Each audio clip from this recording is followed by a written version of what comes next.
what you missed at this year's Black Writers Weekend. On Thursday, we kick off the first day of Pitch Fest before getting into our first panel. Then we end the night off mixing and mingling. After check-in and orientation on Friday, we start the second day of Pitch Fest. From 10 a.m. to 5 p.m., our guests, experts, and vendors exchange stories and information through panels, workshops, and tables. And of course, we celebrate it with a social. Saturday is a bit of a scavenger hunt. Across 6 locations, we have workshops, panels, book signings, performances, and more.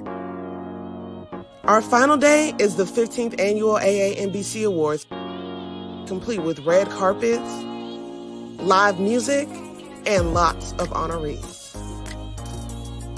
Thank you to everyone that came out this year, and we can't wait to see you in 2024. For more information, please visit blackwritersweekend.com.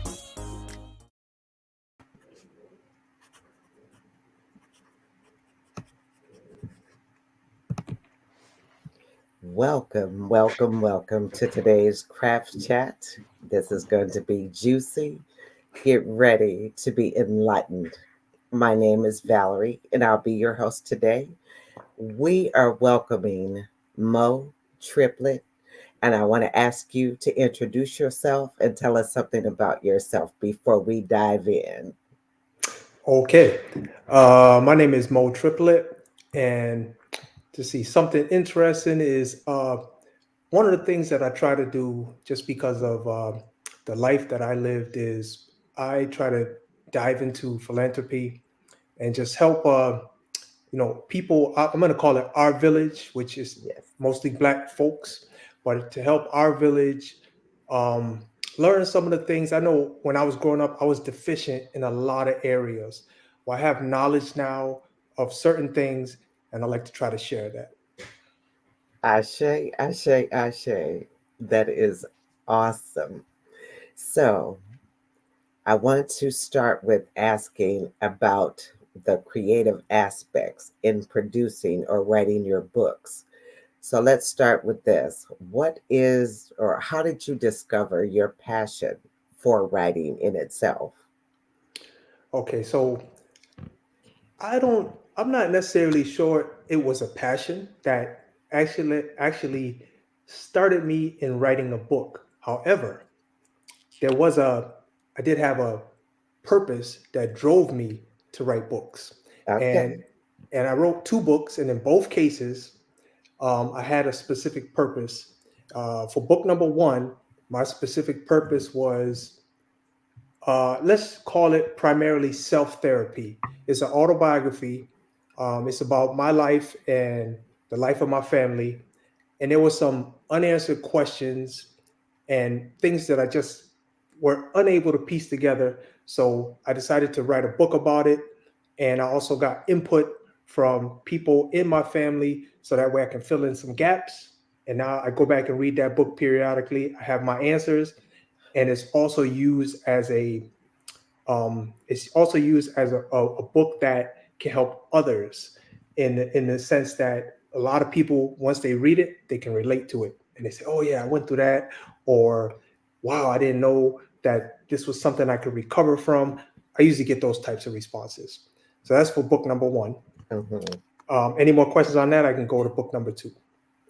What is the name of book number 1? And if you have the copy there, show it to us, please.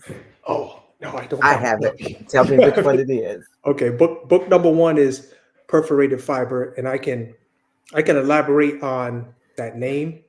Yep, that's the book, Perforated Fiber. And if you see that cover, you'll notice 2 figures on the front page. I can talk about those. So those figures on the front page, the first thing you'll notice is that you cannot tell whether those kids, they look like children. You cannot tell whether those kids are going into the cave or out of a cave. And that was purposely done by the artist to show that, those kids are confused. That's the whole point. me and my family, I grew up in a very dysfunctional family, a lot of confusion. So those kids were confused. Also, it's dark. They look lost, right? And they don't look like they know where they're going. So that's perforated fiber, and that was the purpose of that cover and that book. Okay. Okay. And book number 2, And what book was number the purpose for that one, or the driven behind it? Okay, and book number 2 is called "The Good, the Bad, and the Blue," and I wrote that book um, in the 2000s. It was around 2004, and the main reason why I wrote that book is because just historically in my life, a lot of things have happened to Black people, and there's no documentation. There's nothing that we can look back later and say, okay, this is what happened from our perspective. There's always somebody else writing it. So I said, okay, hold on a second.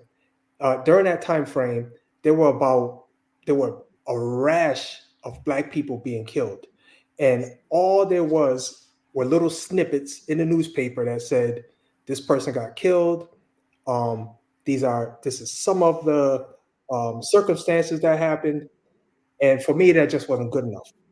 And the fact that it just kept happening over and over and over. If you read my book, you'll see that about um, at least a person every 3 months was Yes. dying in about 2000 between 2004 and 2006. A person every 3 months, every Black person every 3 months was dying. And every time I heard about that, I was just like, what is going on here? And the only thing I could do, because I'm not connected to those people, I don't have a platform. So I said, well, let me just document this and let people at least be able to read about it, and they can draw their own conclusions about what happened. And I try to write it from that perspective. That's amazing, and it is definitely needed. So I want to go back to the first book for a moment, because what I received from that is it was written down to help people heal outside of your family, but also, wouldn't you say that it's basically a legacy to extend to the generations to come? To say, Oh, yes, we lived through this and we may not have handled it the right way, but here's a map to try to help you to get through it.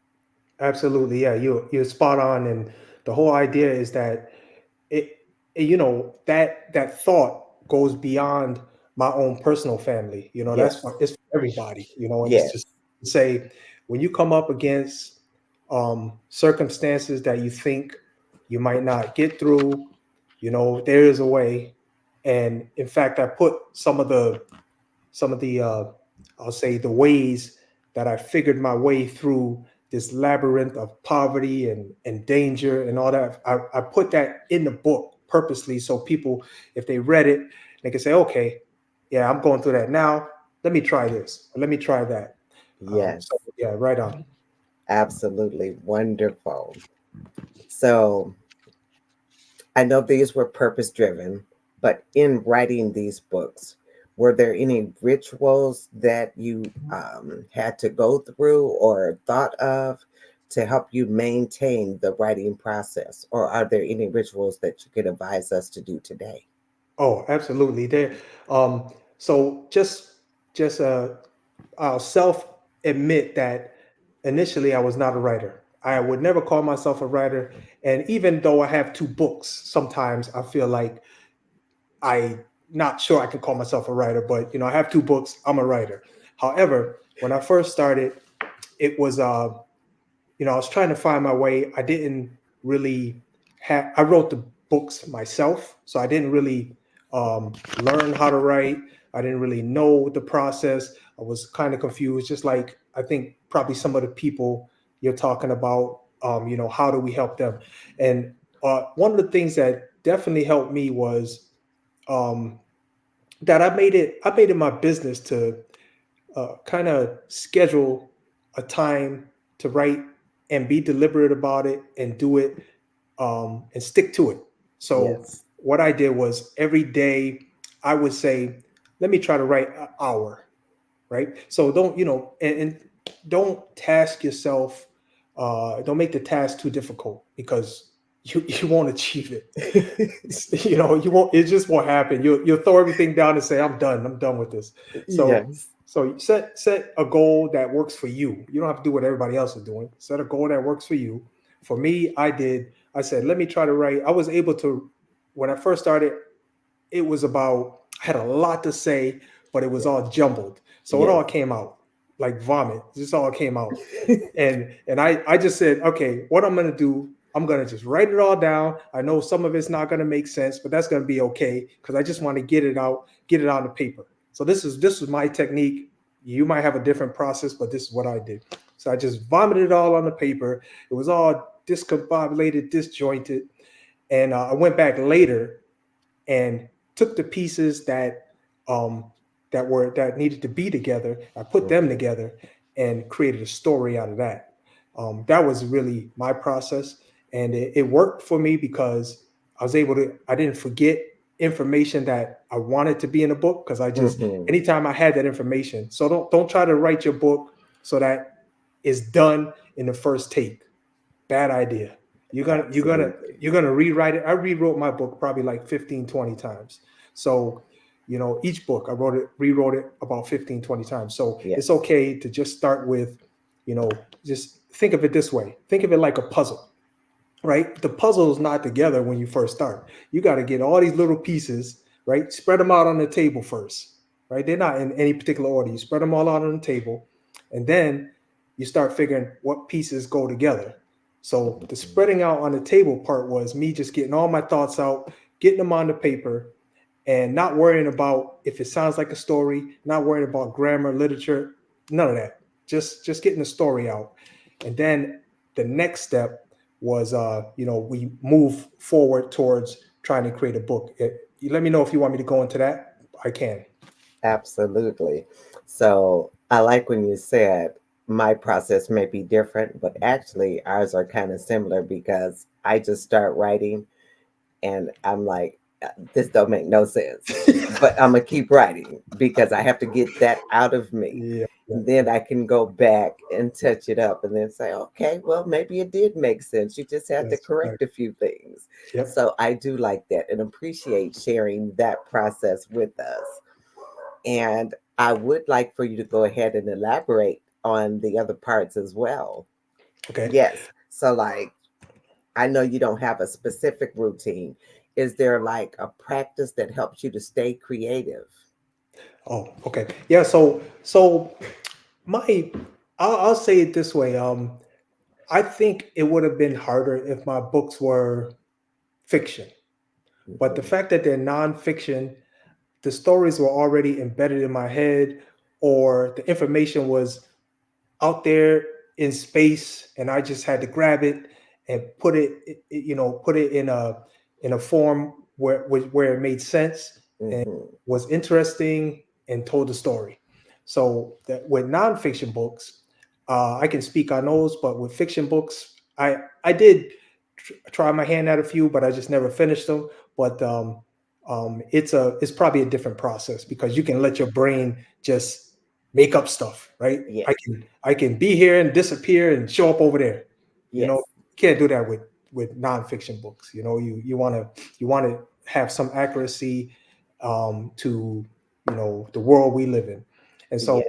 with those books, what I did was I set myself a target, and I set myself a process up, and I set myself a target. I said, okay, what I'm going to do, because I'm new at this. What I want to do is I'm going to first determine how long I want to try to write, whether I have writer's block or whether I have just vomit coming on the paper, whether I have, whatever it is. I said, let me just define a process. And so the process I came up with was, and this was my process. I would go to like Starbucks and get a coffee, and I would stay there for about at least an hour. I would say I'm going to start with an hour, at least an hour, and I would just start thinking about stuff and putting down like fragments. Again, I'm not Yes. puzzled together yet, but I'm typing out fragments, thinking about some of the things that I want in the book, not worried about how it's going to go together.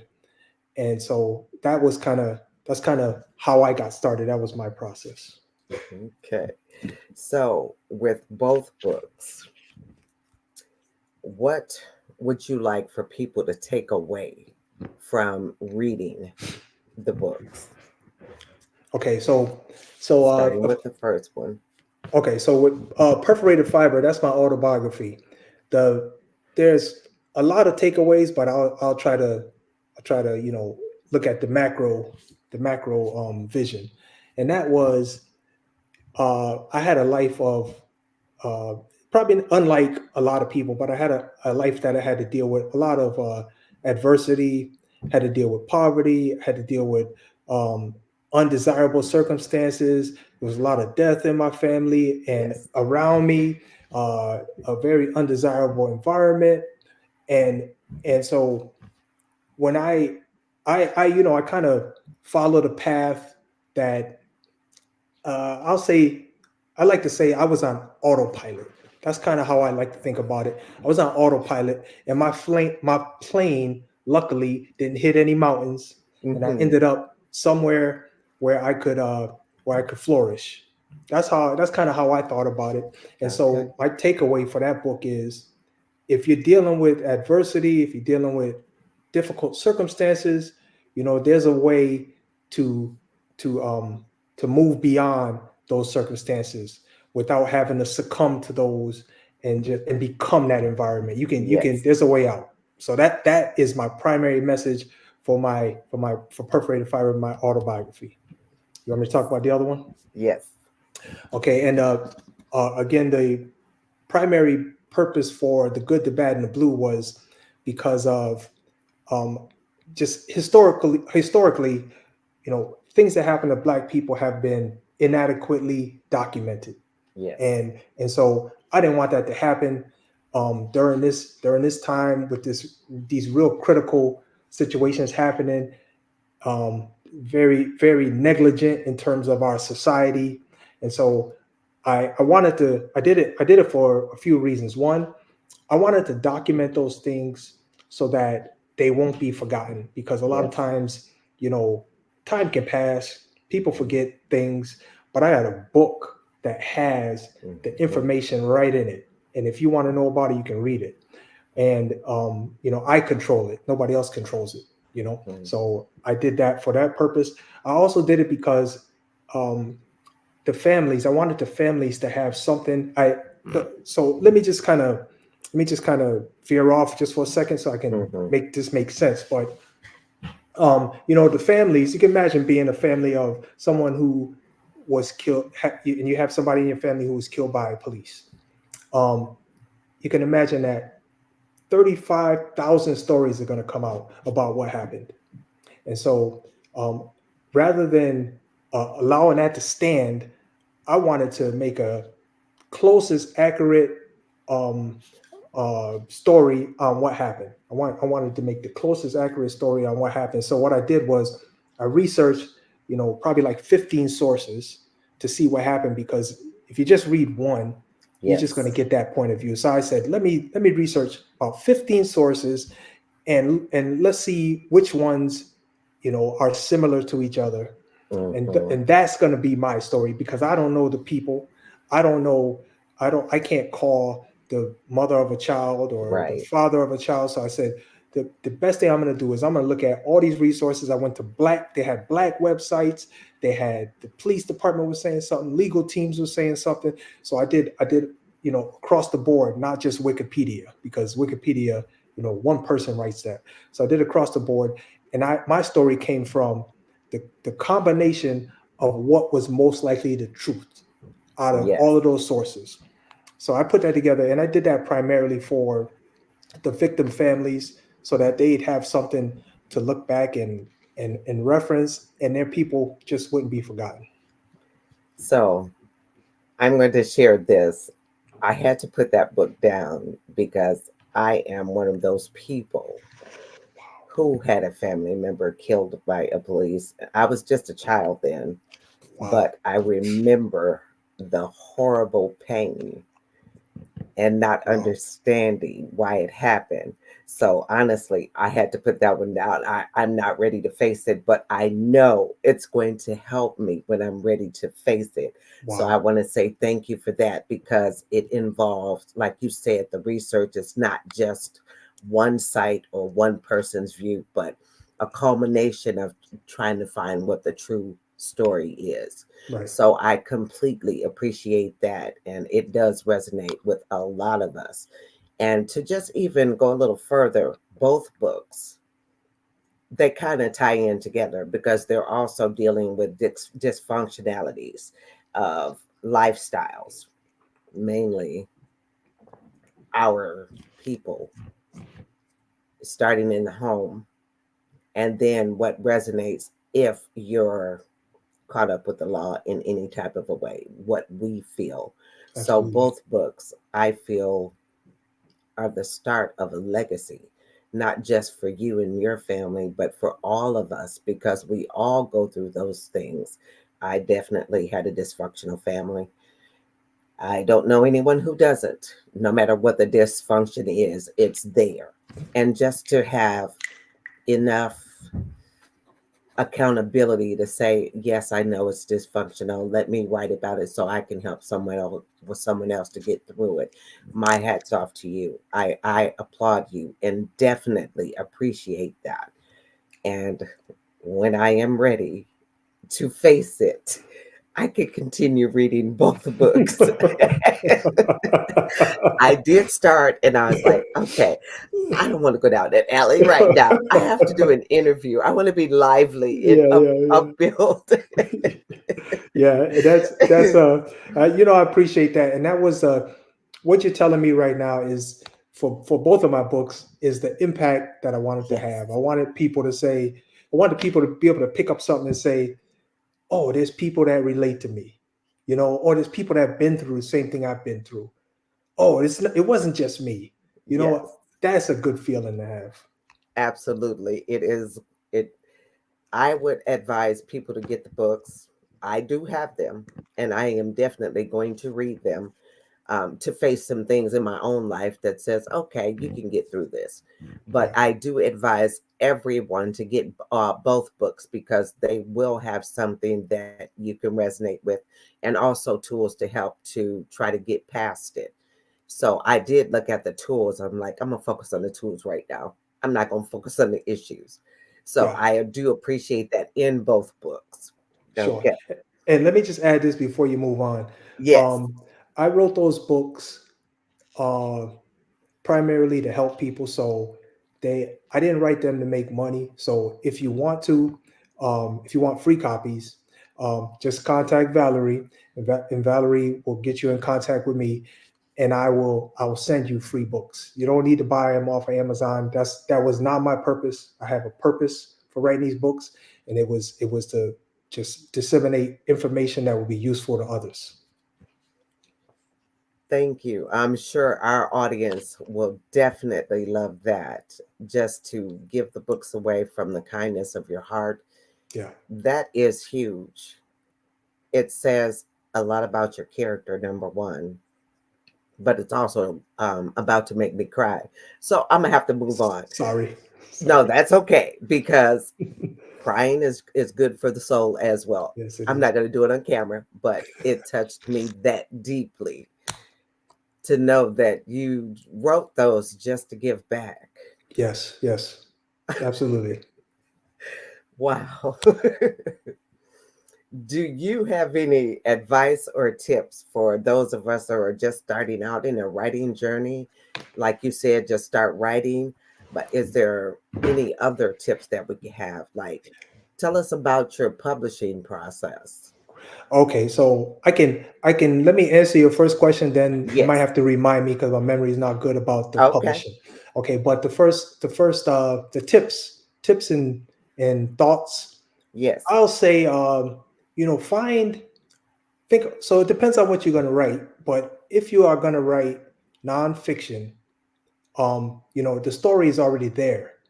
All it is for you to take the information and put it together to make it sound how you want it to sound. because you already have a story. If it's nonfiction, it really happened.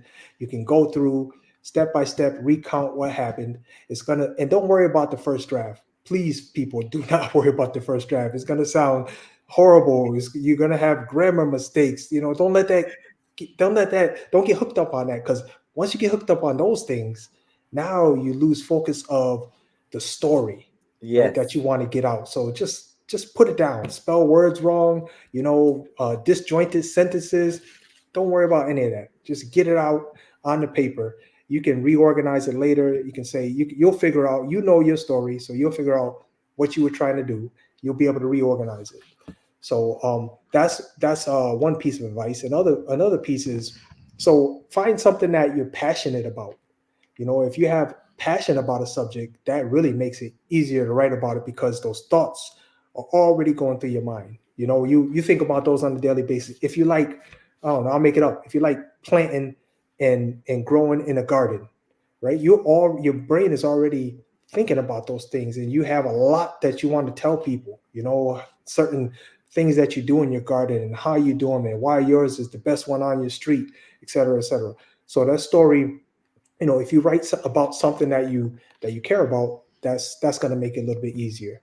And the last thing I'll say is, if it's nonfiction, then you have to be, you probably really need to just be a creative person. Just, you have stories in your mind, you start thinking about weird things. What if I just disappeared from here and ended up over there? There's no restraints Mm-hmm. on when you write those kind of stories. There's no restraints. You can dream. So it's like dreaming. When you write fiction, you can dream and write whatever you want. I say dream big. Yes. Yes. The sky's never the limit. You can go beyond the stars. Oh yeah. Oh yeah. There's much more out there. Yeah. Yes. Now, what was the publishing like for you? Okay. So with the publishing, I'll give you the broad strokes of the publishing. It was my first, like, I'll talk about the first time I published a book, because that was kind of weird and daunting. Um, and if it feels like that, it should feel like that, because I didn't get any help. But you don't have to take that path. You can get some help. You can talk to a former author. They can help you through the process. But for me, it was, I did it myself. I wrote the book out, and then I contacted, there's a company called KDP, is Yes. Kindle Direct Publishing. I contacted them, and once you contact KDP, you can get all of the information. They know how the process works to help you go from unfinished, written notes to a book. They know the process. So if you work with them, they can do it.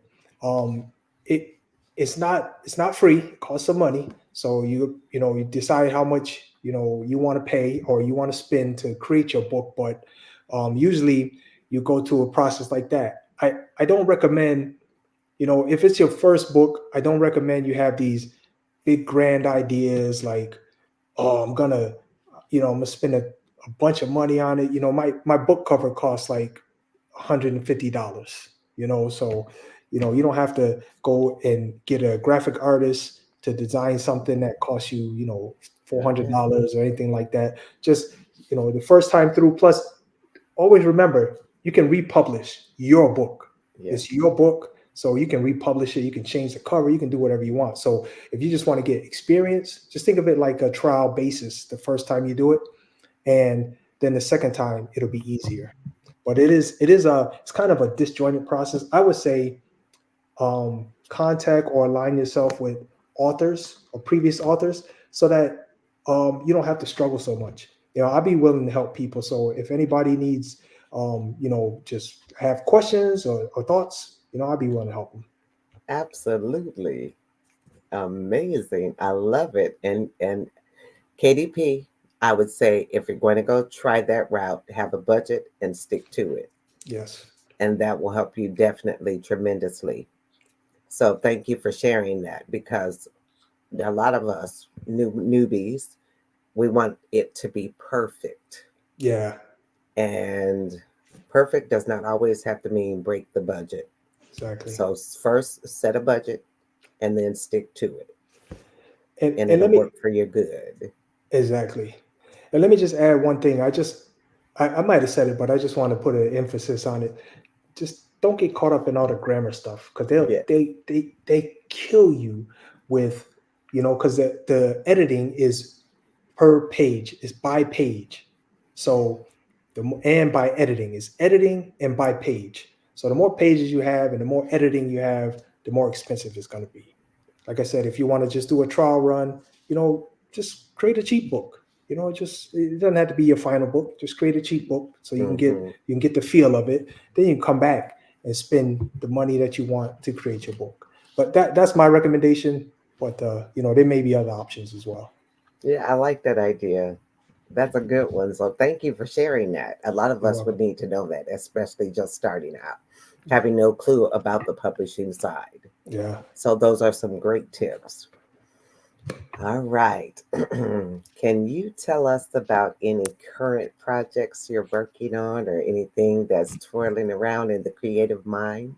Oh my God, I have so much because after I don't know what happens after you write a couple books. Maybe you think you can write about everything. I don't know what happens, but I got so much. I have so much in my head. It's just like, okay, I had to abandon some projects. It's ridiculous. You probably understand what I'm talking about. But Uh-huh. like I had a few stories I was thinking about, and but I didn't pick up.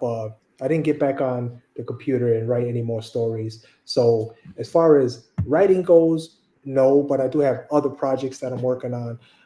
But they're not writing projects. Oh, that's okay. We still would like to know. Oh, you want to know? Okay, Oh, good, yeah, great. Okay, great. absolutely. So I have a lot of things going on actually now. Now that you Yes, said that, it's outside the scope of books. yes, Um, the one thing I have is I'm trying to do so just like my books. I'm trying to, just like my books try to help people get through situations and circumstances. I do that as a individual in the sense of philanthropy.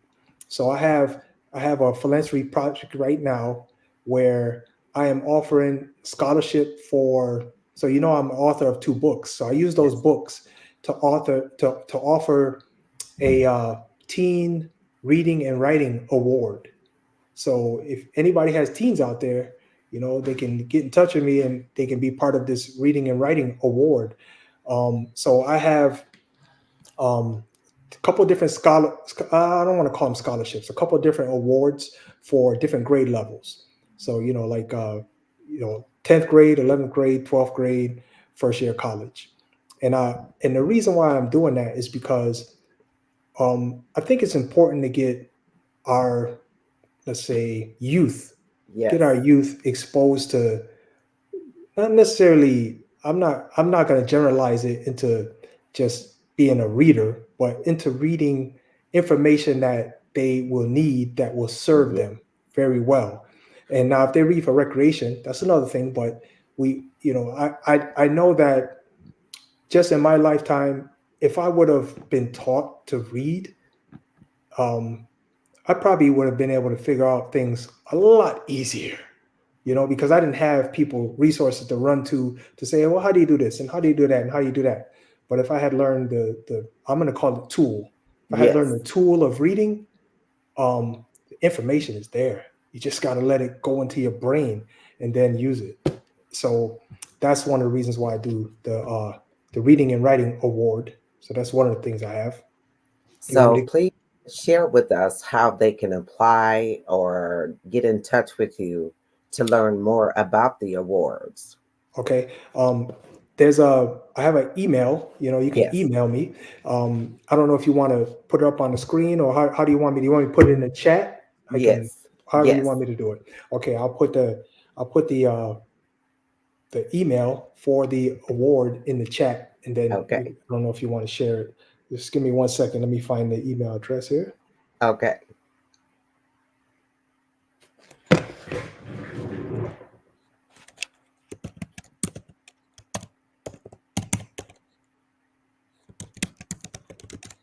Yeah, that is huge. While you're typing it in, that is something that I'm sure a lot of people would be interested in checking out because number one, it gets our children connected. to just reading, even if they don't like it. All right. And we have Black Teen Reading a Word at gmail.com. And I'm going to see if I can pin that in. It should be award, but maybe it should be Oh, Black Teen Reading Award at gmail.com. okay. Let's And see so here. anybody interested can just contact me there, Yes, and I would love to help some of our, I call it our tribe. I'd like to help some of our younger tribe out.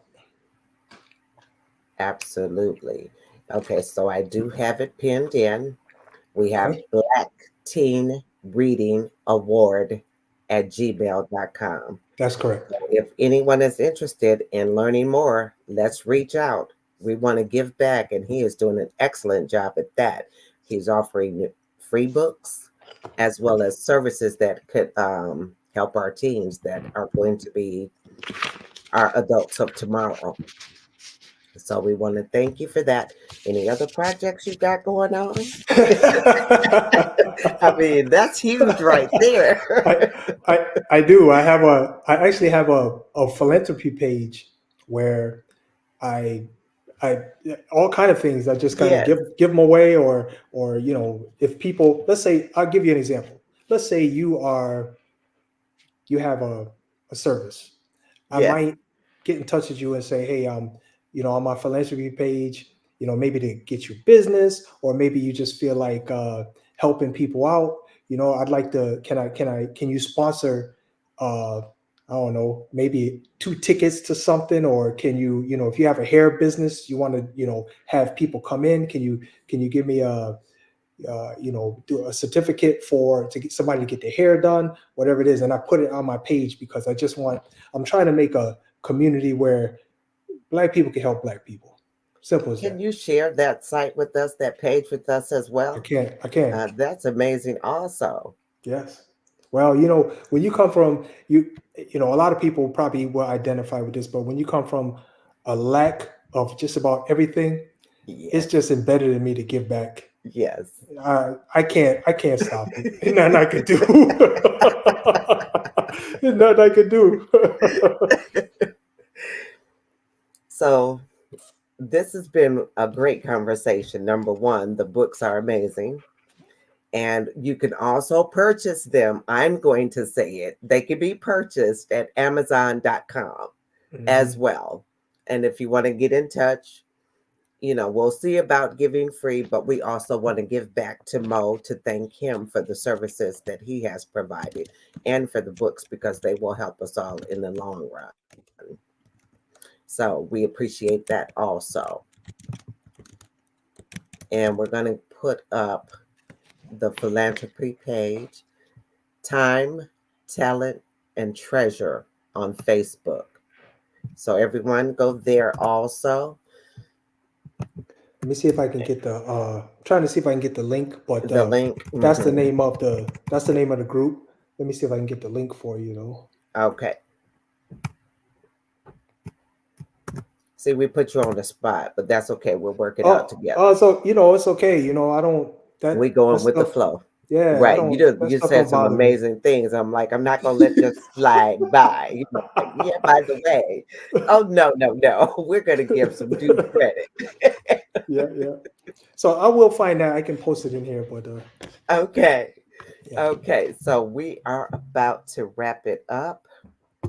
I want to ask you if you would like to leave the audience with an impactful statement or something from either book. The floor is yours. Okay, so I have two, and I'm Okay. gonna just read them. So I won't be looking at the screen because I Okay. got a horrible memory. So I'm gonna just read them. This first one is from and um, this first one is from Perforated Fiber, my autobiography, and this was a statement that or thought that I put in the book because it was exactly what I was feeling at the time, and so don't judge me. I was at my uh, dad's funeral. So until you read the book, don't Hmm. judge me. Having no feelings of sadness when I saw my father in the casket only made me realize that we never formed a bond at all. It felt like I was at a stranger's wake. I had no connection with the person in the front of the room lying in the coffin. I accepted this and I decided that I would not stay for the burial. I made one last trip to his casket to say goodbye, then I went home. I later realized that I only attended the wake out of respect for the person who gave me life. For without Butch, there would have been no me.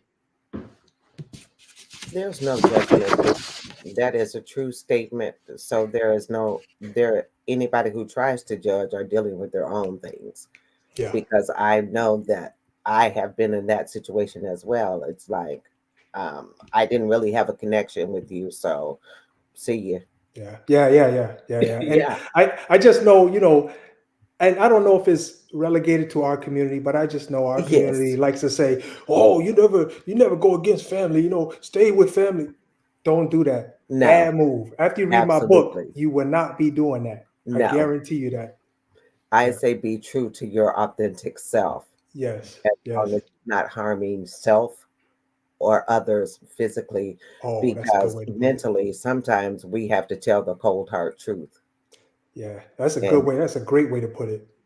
Wow. absolutely. Yeah, that's awesome. I like that.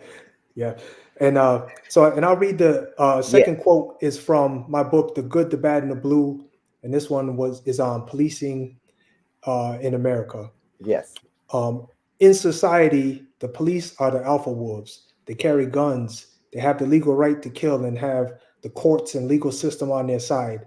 The omega wolves are the people who unjustifiably get killed. In 2014, a rash of omega wolf killings was initiated and several black people were killed, one after the other, over a period of 2 years. And that is exactly what happened. That's exactly what happened, and you'll find that theme in my book.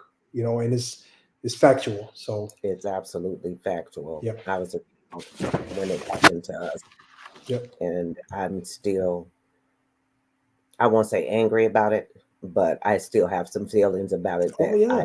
address. Yeah. Well, I'm not like punch somebody in the face angry, but I'm still Right. angry about it. Right. I know what you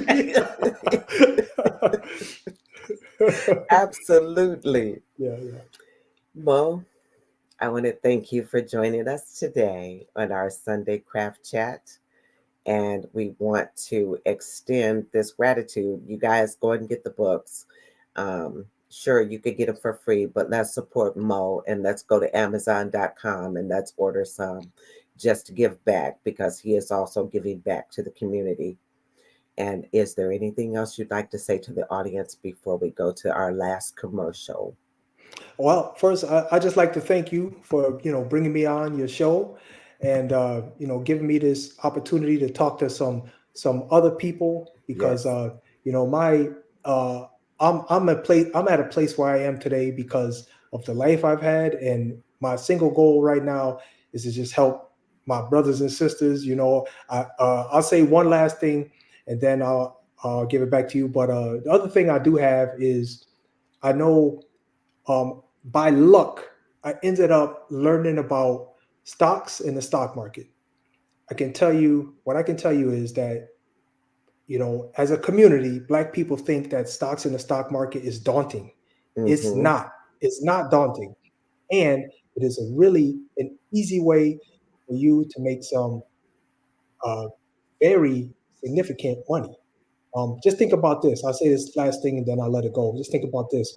When you look at the um, demographics of who invests into stocks, Yes. uh, about 75% are white, Yes. um, about 40% are Hispanic, and about 15% are black. Yes. That's all I'm gonna say. If it don't make no money, you wouldn't have 75% of white people investing. And I'll leave it at that. Absolutely. I'll leave it at Well, that. I thank you with that last tip, because it is daunting for us, and we have someone like you that's helping to change that outcome. Oh yeah. So we definitely appreciate that. I can put that group in the chat if you want me to. Yes, please. Okay.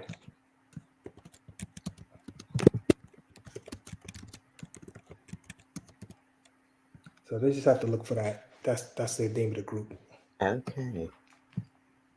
All right, everyone. We're going to go to Facebook and we're going to look for Black money and finance and see what it's about. And we're going to help out as much as we can.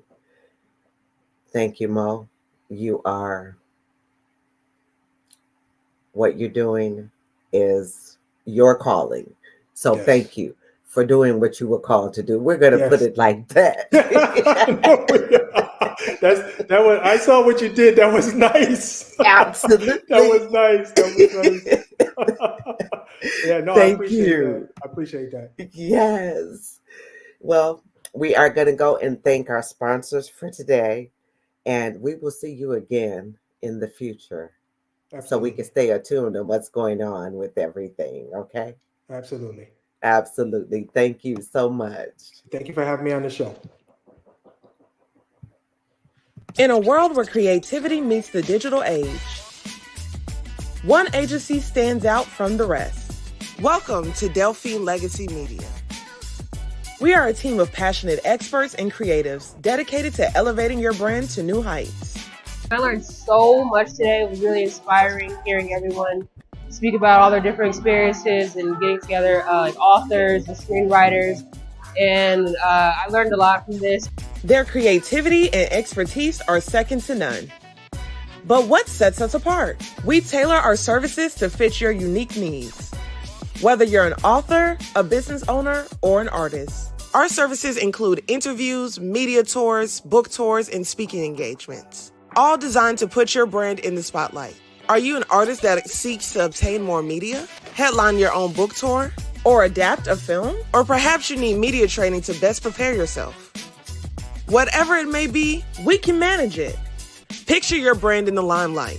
Picture your brand in the limelight. Your vision realized.